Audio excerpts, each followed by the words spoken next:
नमस्कार दोस्तों, आप देख रहे हैं किसान तक। मैं हूं आपके साथ हिमानी दीवान। फिर हाजिर हूं आपके सामने लेकर अगले 24 घंटे के मौसम का हाल। तो शुरुआत करते हैं। ये भारतीय मौसम विभाग की वेबसाइट है और इस पर हम 27 नवंबर के मौसम का हाल देखने जा रहे हैं। तो ये है 27 नवंबर के मौसम का जो हाल है, पूरे देश का जो मैप है वो है।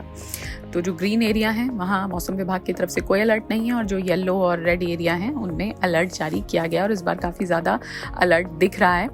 तो अब अगर हम बात करें कि कहाँ पर येलो अलर्ट जारी किया गया है, तो हिमाचल प्रदेश, पंजाब, हरियाणा, चंडीगढ़, दिल्ली और वेस्टर्न उत्तर प्रदेश, पश्चिमी उत्तर प्रदेश, पूर्वी उत्तर प्रदेश और साथ ही पश्चिमी उत्तर प्रदेश के कुछ और क्षेत्रों में भी मौसम विभाग ने येलो अलर्ट जारी किया है धुंध को लेकर। यानी धुंध और कोहरे को लेकर इन राज्यों में सतर्क रहने की जरूरत है। बीते कुछ दिनों में यहाँ पर मौसम सामान्य चल रहा था, सिर्फ हिमाचल प्रदेश में अलर्ट आ रहे थे, बाकी जगहों पे मौसम साफ था, धूप खिली हुई थी।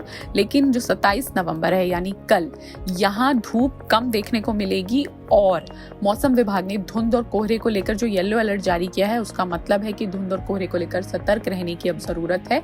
सुबह और शाम के समय अगर आप बाहर निकल रहे हैं तो जरूरत ना हो तो ना निकलें, ड्राइविंग कर रहे हैं तो बहुत ज़्यादा सतर्क रहें। इसके अलावा अगर हम ये पूर्वी राज्यों का रुख करें तो यहाँ पर असम, मेघालय में भी बारिश को लेकर कोई अलर्ट नहीं है। पिछले कुछ दिनों से अलर्ट चल रहा था लेकिन अब मौसम साफ है। 27 नवंबर को यहाँ बारिश की कोई गतिविधि नहीं है। और आगे का रुख करें तो जो हमारे दक्षिणी राज्य हैं यहाँ मौसम को लेकर अलर्ट है, येलो अलर्ट है बारिश को लेकर। बारिश यानी कि आंध्र प्रदेश और जो रायलसीमा है यहाँ पर बारिश का येलो अलर्ट है, यानी यहाँ बारिश को लेकर सतर्क रहने की जरूरत है। बीते कुछ दिनों से यहाँ लगातार बारिश हो रही है, केरल में भी बारिश हो रही है और 27 नवंबर को भी बारिश की ये गतिविधियां जारी रहेंगी। लेकिन जो ज्यादा सतर्क रहने की जरूरत है वो है तमिलनाडु में। तमिलनाडु और उसके आसपास के क्षेत्रों में मौसम को लेकर रेड अलर्ट जारी किया गया है। रेड अलर्ट यानी यहाँ बहुत बारिश होने की, भीषण बारिश, मूसलाधार बारिश की आशंका है। तो इसे लेकर मौसम विभाग ने रेड अलर्ट जारी किया है। ये जो बारिश की गतिविधि है ये तूफान फेंजल की वजह से भी, आप तमाम खबरों में इसके बारे में सुन रहे होंगे कि बंगाल की खाड़ी में एक लो प्रेशर एरिया बन रहा है और मौसम के जानकार बता रहे हैं कि आज शाम देर रात तक उसके डीप डिप्रेशन में बदलने की संभावना है और जब वो भारत की तरफ बढ़ेगा तो उसका असर जो है इन सीमावर्ती राज्यों पर पड़ने की भी आशंका है और तमिलनाडु उनमें आता है। और तमिलनाडु में और आसपास के क्षेत्रों में, आंध्र प्रदेश, केरल, यहाँ बहुत भारी बारिश, मूसलाधार बारिश हो सकती है तूफान फेंजल की वजह से। हालांकि इसको लेकर लगातार मौसम विभाग अपडेट जारी कर रहा है कि इसका और किन राज्यों पर असर होगा। तो फिलहाल इन्हीं राज्यों पर इसका असर होता दिख रहा है और समय के साथ इसकी गतिविधियां किस ओर रुख करती हैं इस पर पूरा अपडेट आपको लगातार हम किसान तक पर दे रहे हैं। तो ये था कल के लिए मौसम का हाल देश भर का।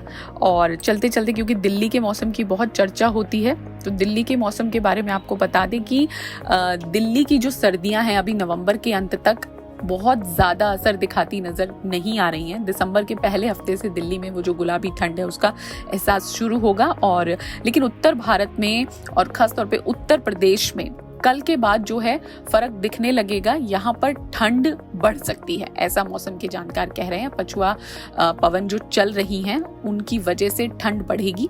तो अब आप गर्म कपड़े निकाल लीजिए और ठंड की तैयारी शुरू कर दीजिए, क्योंकि दिसंबर का पहला हफ्ता आने तक यहाँ पर ठंड का असर दिखना पूरी तरह से शुरू हो जाएगा। मौसम से जुड़ी तमाम जानकारियों के लिए आप बने रहिए किसान तक के साथ।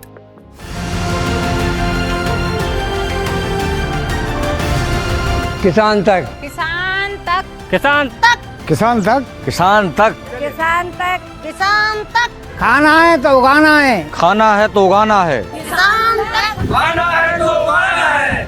किसान तक, खाना है तो उगाना है।